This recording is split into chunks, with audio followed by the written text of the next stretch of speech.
Okay, groceries are getting absolutely ridiculous, but I'm going to show you how to stretch your dollar a little bit further. So my wife wanted to buy some boneless, skinless chicken breasts, and as you can see here, they're about $5 a pound versus these, which are about 70 cents a pound.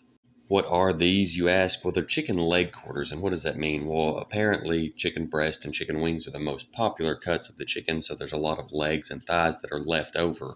So the companies, I'm assuming, just put them in giant 10-pound bags and are like, hey, here you go. Here's some chicken leg quarters for basically free. Now, I don't know what size your family is, but mine is me, my wife, and my 10-year-old daughter. So we don't eat just massive portions. There's no way at one point in time that we would cook 10 pounds of chicken for the three of us.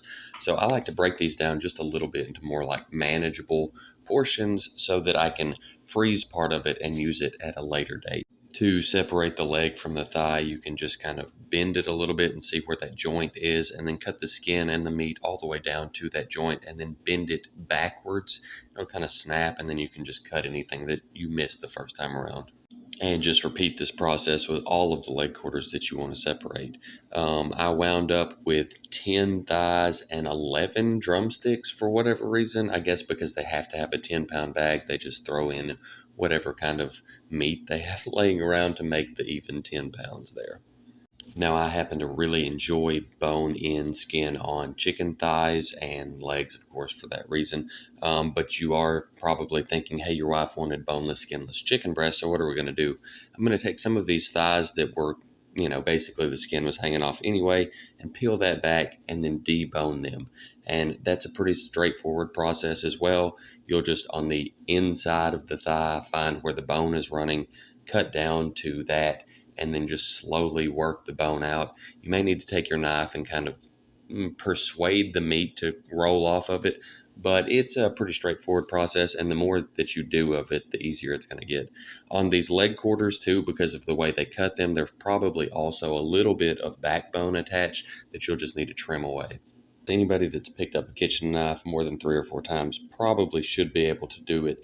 And now what we're left with are cuts that more people are probably familiar with. You've got these beautiful boneless, skinless chicken thighs that do resemble quite a bit boneless, skinless chicken breast.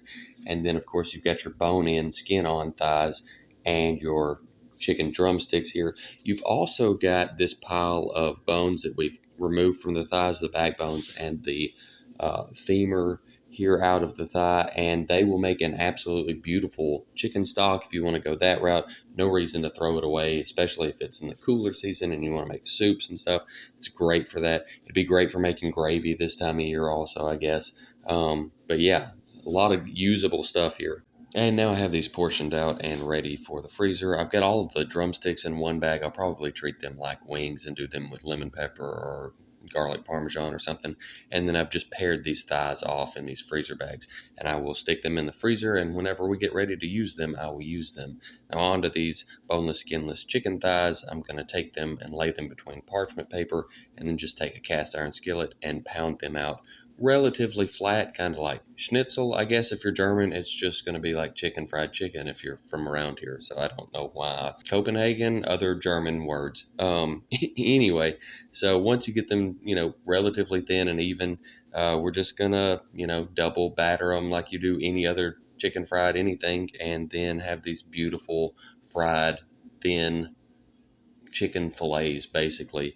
And of course, I'm just going to make a awesome looking sandwich out of that. Wish I had some nicer looking buns, but you kind of roll with what you got during the week. So super easy, super delicious way to stretch your dollar these days. I know that's super important, and I hope y'all got something out of it, and I'll see y'all next time.